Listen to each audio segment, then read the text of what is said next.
Big Podcast. One of the most interesting things that I've ever seen when it comes to voiceover is a table read where you will see somebody change from one character to another, even having a conversation with himself or herself, and doing that conversation by switching characters on the fly. You would not know it unless you were watching them. If you were listening to them, you might even think it's two different people. I worked with a guy today doing live radio that was doing something like that. I'm going to talk about that story and more, how you can do something similar, pivoting on the fly to get the interview that you want at a live event. The pivot specifically for interviewing. That is what this episode is about. This is Big Podcast Playbook. Grow your podcast, build your audience. My name is David Hooper. You can find me at bigpodcast.com. I have been doing this, well, a long time. Podcasting since 2005. Radio since the 90s. Self-employed since the 90s, specifically with marketing, helping people to grow their audiences, bring more people. It used to be to shows because I was in the music industry. Now it's bringing people to live events, to whatever it is that you're selling, to your podcast, but more or less growing your audience. So let's get to this. First of all, let me tell you this story. I've been working with SiriusXM a lot lately, doing production work, and was working with a host, formerly of CNN. I'd heard his show before, and I'm assuming that he's got these clips where he goes into the news or he goes into a weather segment, and then he goes into the show right afterwards. And there's imaging there, and we're back. It was live. It was not a segment. It was imaging weather, imaging news. He does the news, he does the weather on the fly, whatever's happening right there. And then, and we're back. The show is back on. And you think that it is a separate moment. It was so cool once I got to see the behind the scenes. This is a rip and read guy. That's what I call him. Rip and read. It's an old thing.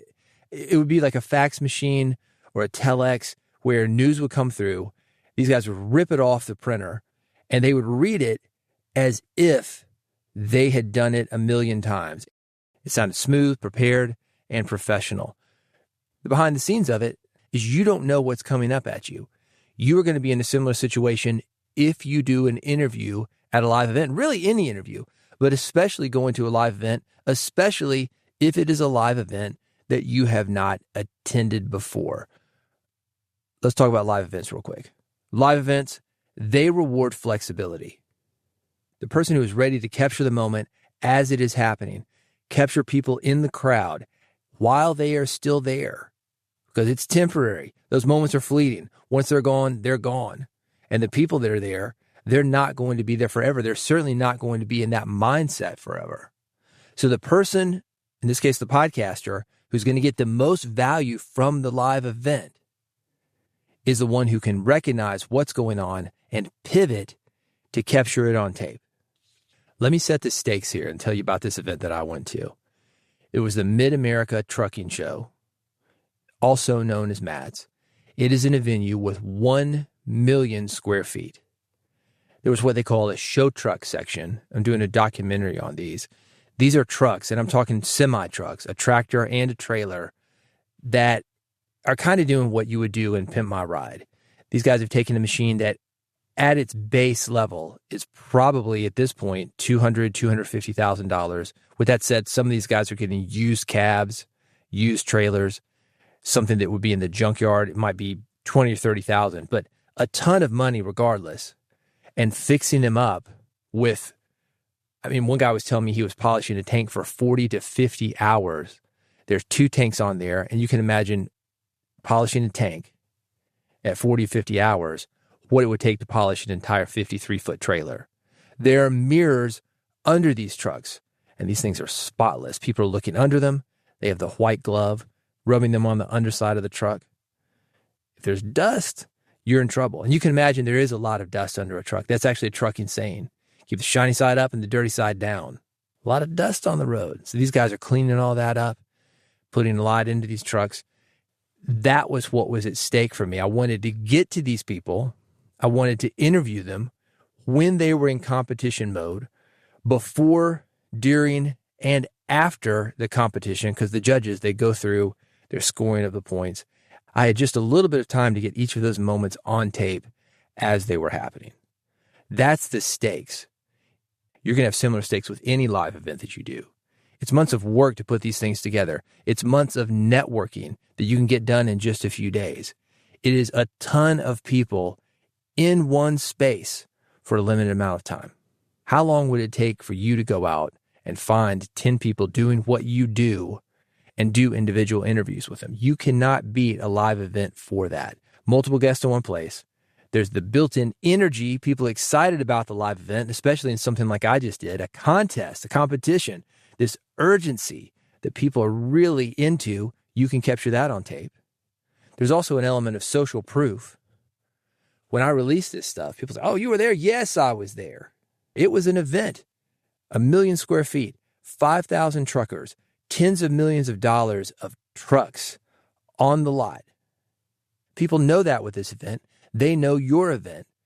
That adds to the credibility and excitement of your podcast. And to raise the stakes even more for you, once this disappears, it disappears. And I've seen this happen. Have you ever been at a conference or a big expo after the fact, when everybody goes home, you're one of the last few people there, where they're starting to shut the thing down? They clear out these huge venues within hours. And this one, 1 million square feet, apparently 8 to 12 hours, they're done. They've reset it. The next event is in there. You don't get unlimited shots of these things, but when you do get that shot and you take advantage of it, it pays off big. Let me tell you what I did with the Mid-America Trucking Show. I'll give you the original plan. I thought what I was going to do, because I'm telling the stories of America's truckers, specifically over-the-road truckers, guys that are on the road for a month, 2 months at a time, 48 states. They can go anywhere. You dispatch them, they go. Those are the stories that I want. What's that like? What is life on the road like? What is living in your cab like?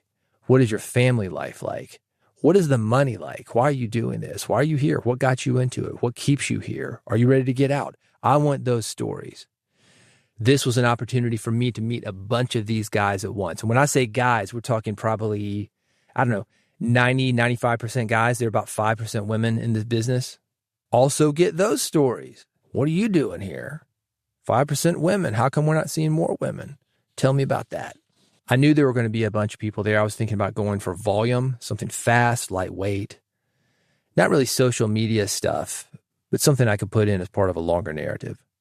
For example, let's talk about families. Is family important to you? Do you have a family? Some guy mentioned at this event this week, they said he's done 5 million miles and he's had 5 ex-wives. 1 million miles per ex-wife. Then they left him. That's a story. And that was the issue that I found. I was going to go for volume, try to get a bunch of these things. I started digging in with these guys that, oh man, maybe that's not what I need to do. And that's what I'm talking about when I talk about pivot. You got to be good on the fly. You can go in with a plan and execute the plan. But sometimes there's a better thing that pops up. What ended up happening with me is I was talking to that guy, the 5 million miler, 5 ex-wife guy. He said, man, let me show you something. And he takes me out on the lot with these show trucks, the Pimp My Ride trucks. These trucks, and I'm not exaggerating this, some of them worth $1 million or more each. And there were dozens of them, a couple hundred probably. And I'm seeing these guys polishing those tanks, 40 to 50 hours per tank, polishing the trailers, hand lettering, customized stick shift. Everything about these trucks was custom. And I'm thinking, okay, maybe I'm looking in the wrong place for these stories, because I'm talking to these guys. My friend, 5 million miles, 5 ex-wives, he's introducing me to them. I need to get these stories. This is also important. And that's how it happens. This is like any great interview. You can go in with a plan, but if you listen, and great interviewers, they listen more than they talk, and you can guide the story of the person that you're interviewing. Not change his story, but guide it to where it's got that arc, that beginning, that middle, and the end. Help him, help her tell their stories. And that's what I found. I found people that were willing to tell their stories to me. They wanted to go deeper. You can imagine putting that much time on these show trucks, and this is the showcase. There's the tension there. Are they going to win the competition? There's the camaraderie because they're seeing their buddies. They haven't seen them since last year. I knew there was a story there. I knew I wasn't going to get it with these quick clips. And that's why I started going deep. So what I ended up walking away with was not the dozens and dozens. And that was my goal when I went. I'm going to talk to 50 guys. We're going to get an overview of this industry, package it up with a narrative. I'm good. And that would have been good. But what would be great would be the guys that are polishing those tanks. The guys that are investing blood, sweat, and tears. There's a joke I heard. This is probably true. So you can tell a trucker he's in a $65,000 house and a $300,000 tractor. Tractor being the front part of the tractor trailer, a cab. What are you doing, man? Don't you know a house is the way to wealth? Yeah, maybe for some people. But these guys are on the road for a month or two at a time. That is their home. Why not go deeper into that? Why not invest more money into that? And I did something similar. Fewer interviews, but longer and more intentional interviews. Structured conversations instead of the liners. Asking one question about this and one question about that. Going deeper into the story. Man, this thing must cost a fortune. What got you into that? Did you have to build up to this level? Did it sneak up on you? I want to know what that decision was like. What did your wife think about it? Are you married? 5 ex-wives? Okay, let's talk about them. Is it you or is it her? You don't ask it like that. But again, you're guiding it. Trying to find the people behind the stories that you're getting. And that's what I did. Longer conversations instead of liners. A clear theme instead of the overall generality of America's long-haul truckers. This was show trucks, baby. I was at the show. I was going to take advantage of that. That is part of the bigger theme of America's long-haul truckers. But for this one, with tens of millions of trucks on the parking lot, yeah, you got to take advantage of it. Going deeper, I think in general it works better. And I think it's going to work better for you. I think it's going to work better for the guests, but I think it works better for listeners. We are lonely in this world. The average person, 0.5 best friends. I think that was the most recent stat that I saw, meaning you and your other friend have to share a best friend. You get half a best friend. So people are lonely. People have dreams. People want to know how somebody got into something, how somebody got out of something. People want to know about the sticky middle, not just the facade. We have reality television. We have celebrity. We have facade. You're probably not going to compete with that. But what you can compete is the depth, man. The complex stories. The human element of whatever it is you're talking about. You've probably been like I have, on the road, had trucks pass you by, you passed trucks, thought nothing of them. Yeah, there's somebody in there, but it's part of the machine. When you think about it, though, anytime you see a person, and this could be somebody driving a truck, it could be a cop, it could be somebody at your local 7-Eleven convenience store, that person has a very complicated life behind the element of that life that you were seeing. The cop that pulled you over, that just gave you a ticket, he's also working with jerks, just like you are. He also has a significant other, or kids, or parents, or things in his life, just like you do. And I think showing that, I think that is what is going to change the world. Letting us see the similarities that we have with other people, even if they don't look like us, they don't eat like us, they don't pray like us, they don't believe like us, and they don't live like us. That is an opportunity that you have as a podcaster. So if you can do that, get it. And that's the thing that influenced my pivot. I don't know that I would have done that had I not, as I said at the very beginning of this, been doing this for such a long time. You got to start where you are. But like these truckers, you start small and it sneaks up on you. Maybe you want those 50 quick clips, one-liners, one question. Maybe your interviews now are that way. You've got 10 questions. They're the same question for every guest. You run through them like you're a robot. Nothing wrong with that. That's where you are. But what I would encourage you, since the topic of this is the pivot, for you to change just a little bit. If you are at a live event and you do have these opportunities, go a little bit deeper. Look for the camaraderie. Look for the similarity, why everybody is there. See if you can put these things together, things that you might not have thought of going in, and find that story. You might think it's about one thing, but then it's about another thing. One of the things that I found talking to these truckers, it was a family thing. Oh, my grandfather did this, and now I got my sons and my grandsons. They're all here doing it with me. One lady told me, she said, I don't think that this is work. Yeah, it's a lot of work. We had 6 people working 48 hours to wash, wax, polish this thing up. But it's my family. We rented an Airbnb. We've been here all week. We are ready for this competition. It's not work. It's me hanging out with my family. That's the story. And that's something you're going to be able to relate to if you've got people in your life. That's what I think we're trying to do with any interview that we do. Yes, it's about truckers. Yes, it's about nurses. Yes, it's about whomever you're interviewing. But when you can bring out something anybody can connect with, think about documentaries that you've seen. I want to dive a little bit deeper into the pivot. That's the important thing here. You're in situations all the time. There's stories around you all the time. How do you find them? You can plan at a live event or any kind of interview that you're doing. And I think planning is good. Planning matters.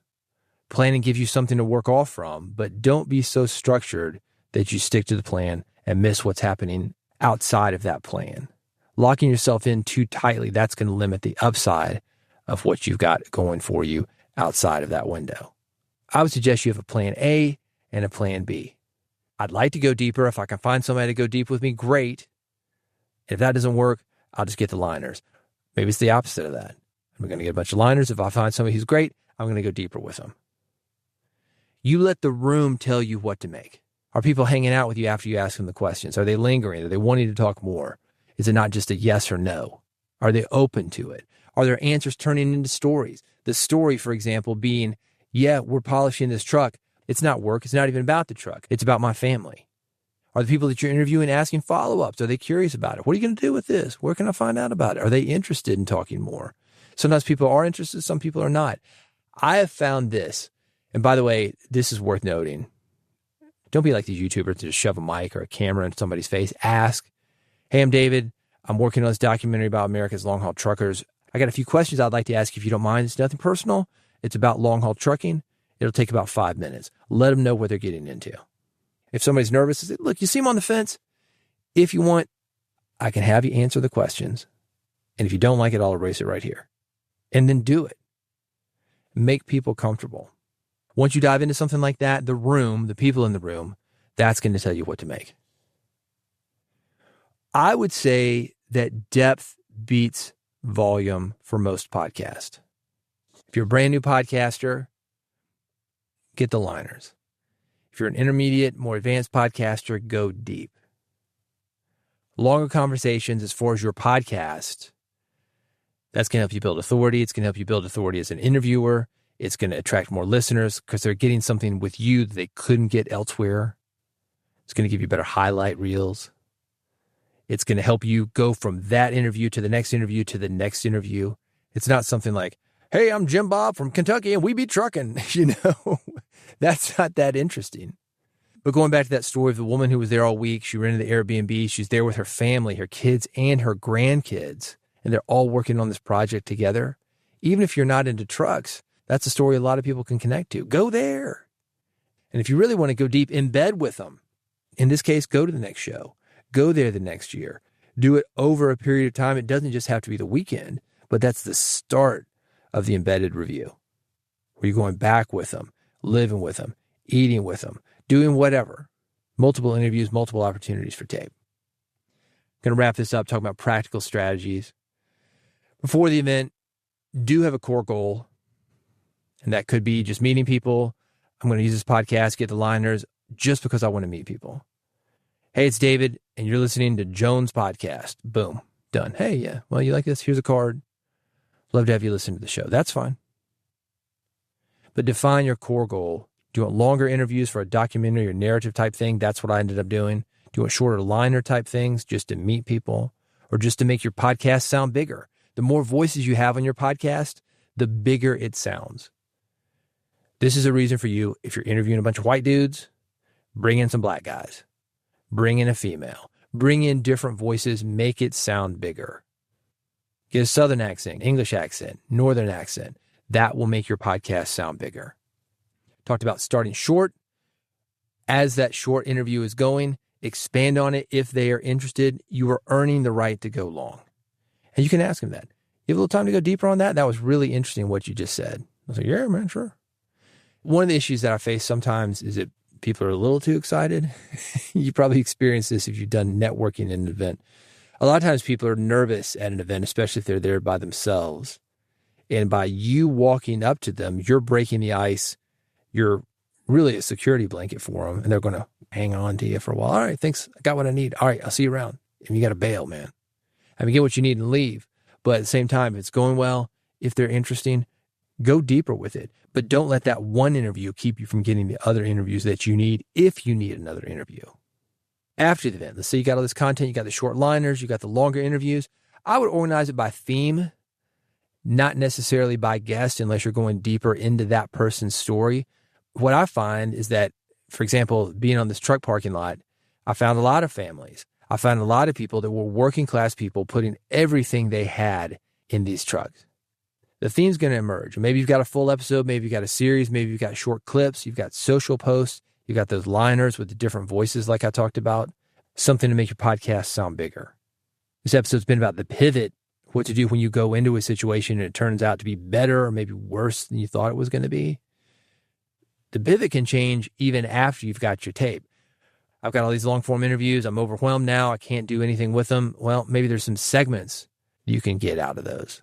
And this is a great thing to do if you ever do a regular style interview for your podcast. And by regular, I mean whatever your traditional interviews are, assuming you're doing interviews. And it's just not good. You don't have to use that full interview. Maybe there's clips or there's highlights or something that you could take and bounce off of that and make a suitable episode. Some people are good for 5 minutes, maybe 10 minutes, not good for a full interview. Well, take that 5 or 10 minutes, make that happen. That's a pivot. I want to finish up with this. You need to be prepared. But the very best podcasters, you're not just showing up prepared for an interview, you're also showing up prepared and ready to adjust if needed. Plan well, listen, look out the window. If what you hear and what you see is something different than you originally thought, you don't need to be stuck to a plan. But do have some kind of plan. Yes, I'm going to walk out of here with tape. I'm going to walk out of here with something that I can do. Stretch yourself, man. Don't just give up. I know a lot of people, they'll get a field recorder, like one of these Zoom handheld devices maybe, go to an event. Brand new equipment. Oh man, I'm going to go use this. I'm going to go do this. You ask him afterwards, how'd it go? I didn't even open it. No, man. That's the plan you need to follow through on. If it's bad tape, it's bad tape. Don't use it, but get it out. Yes, it's awkward. You're going to face that. I face that. It's weird, man. That first one, always weird. You ever done any door knocking? Like a community kind of thing, selling Girl Scout cookies, surveys, political stuff, maybe trying to pass some kind of law, get some signatures. The first one, always weird. But once you get going, it's not that bad. In your interviews, that's the same way. Walk up to people. I've found that, again, being very clear on what you need, and that's where you can start small. Hey, I got about 3 or 5 questions. It'll take 1 or 2 minutes. Give them the short elevator pitch. Most people say, yeah, I'd love to talk about it. Or you get them talking about it, maybe off the mic, and then they're like, yeah, I think I can answer a couple questions. They're nervous. They don't think they're talkers, but they're talkers. Those are sometimes the best talkers. All right, that's it. Big Podcast Playbook. That's the podcast. You can subscribe to it by going to bigpodcast.com/subscribe. I've got 3 ways for you to do it, depending on how you listen to podcasts. You got an Android? I got an Android button for you. iPhone, I got an Apple button that's going to take care of you. And I've got an old-fashioned RSS feed. Any way you're getting your podcast, I can take care of you at bigpodcast.com/subscribe. If you're interested in what I'm talking about and going deeper with it, making more money with your podcast, getting more people to your podcast, growing your audience, growing your authority, doing a better podcast, something that makes impact, that changes lives, not only the lives of listeners, but the lives of you and your family. I got you, man. That's called Big Podcast AMP, AMP. It stands for Audio Monetization Program, and you can find information on that at bigpodcast.com/AMP. That's bigpodcast.com/AMP. I'm here, available to work with you if you're interested. That's bigpodcast.com/AMP, bigpodcast.com/AMP. If you haven't subscribed yet, do it. bigpodcast.com/subscribe. Go there right now before you forget, and I'll see you on the next episode of Big Podcast Playbook.